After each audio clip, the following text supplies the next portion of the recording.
Let's talk about terraforming, or rather my inability to seem to focus on terraforming. I just really struggle with terraforming, I don't know, but I changed that this week. I sat down and forced myself to terraform one thing every single day of the week. So let's just dive right in and see what I did. So today we were looking at the Australian outback, which meant I was using a lot of orange blocks. So what I did was I started by setting the whole base to red smooth sandstone, and then I decided I wanted like a little lake, except it's the Australian outback, there's not a lot of water, so an indent of a lake.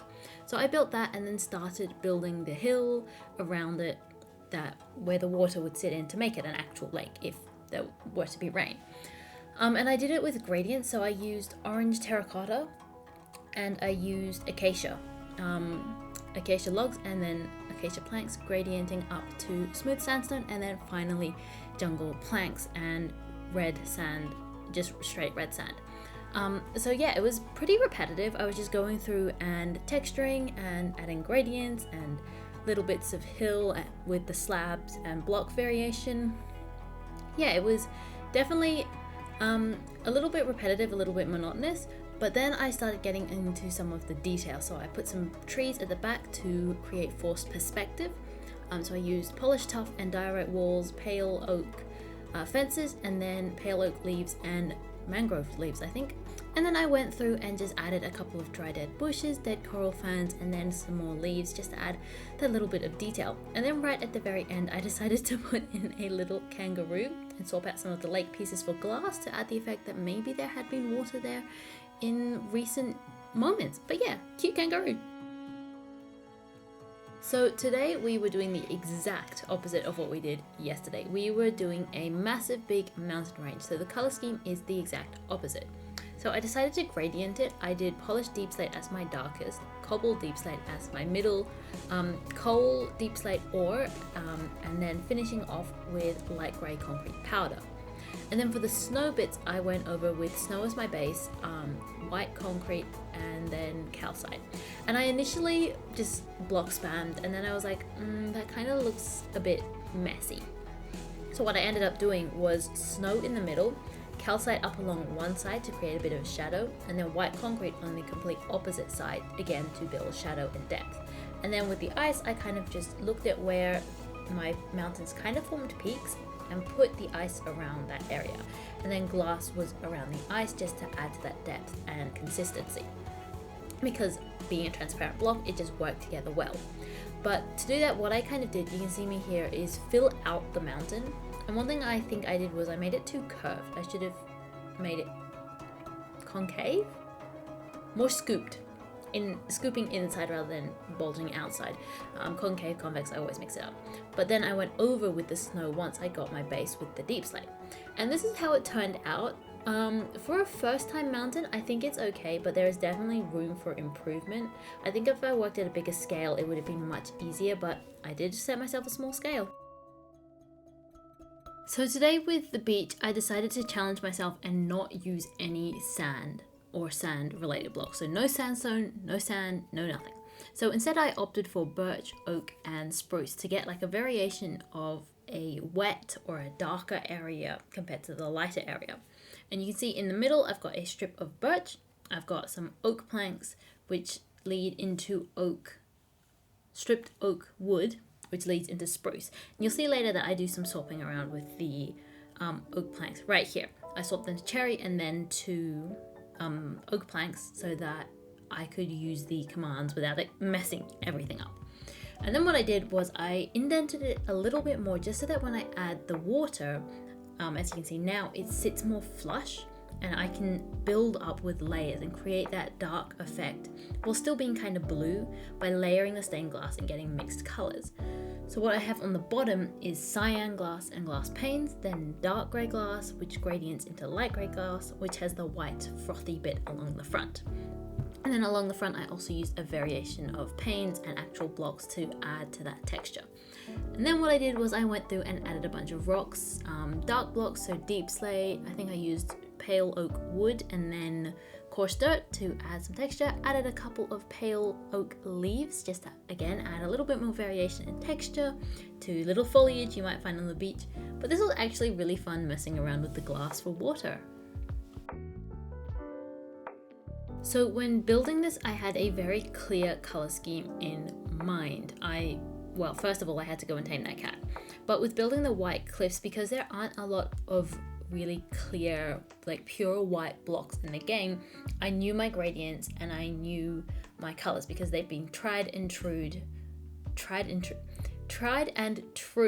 blocks that I've used in other white color schemes. So calcite with my darkest, going into white wool, ending with white concrete. And then I went through and added a couple of details with dark gray wool and mud. And then I added a bit more of a gradient. I decided I didn't like the waxed copper. I decided to gradient light blue concrete powder, light blue wool, and then blue ice. And then 2 layers of glass over top just to smooth out the gradient and give it that translucenty water effect. And then I just went through and kind of replicated this with the rest of the cliffs. Again, trying to keep that structural, straight up and downness of a cliff. That's not really a word, but it's gonna be what we use to describe it. And then of course, the contrast with the green on the top capped it off, added a little bit more overgrowth, and I think it turned out really well. I do think I probably could have pushed the water down like a block or two so that the rocks are sitting kind of closer to the surface, but you know, it's not bad. So with building this one, the first thing I did, even though I forgot to press replay, is start by making a hill.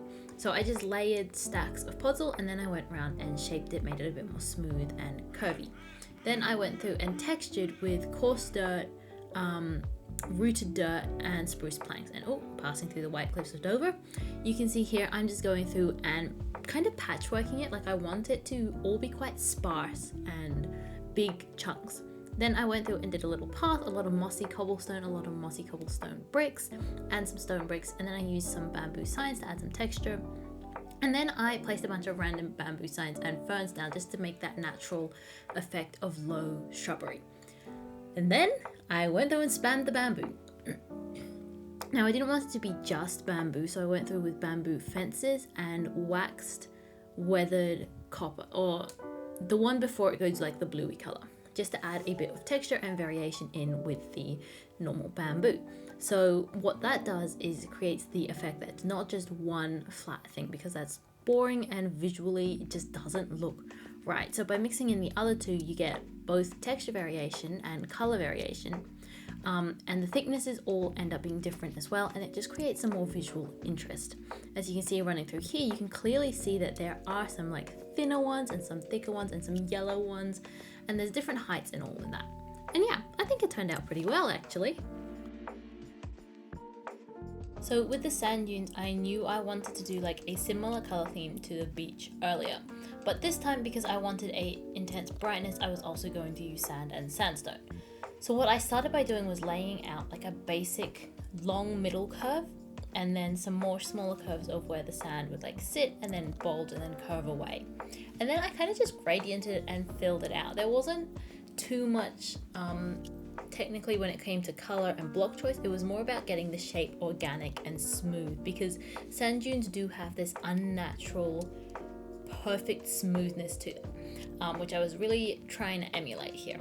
And so what I did was just go back and forth a couple of times, try and get the shape right, try and get the curves right, particularly around the back, because the front part kind of scoops, the back part kind of is more curved, and you can visually see the curve. So I did struggle a little bit with that, as you will see probably around here as I'm trying to figure out the shape. And I go in and I do my initial one and I'm like, that's not curved enough, so I go through and fix it again. And then go through with the oak and just fill in and try and continue that curve and bring it out, make it feel more natural. And I think it kind of worked.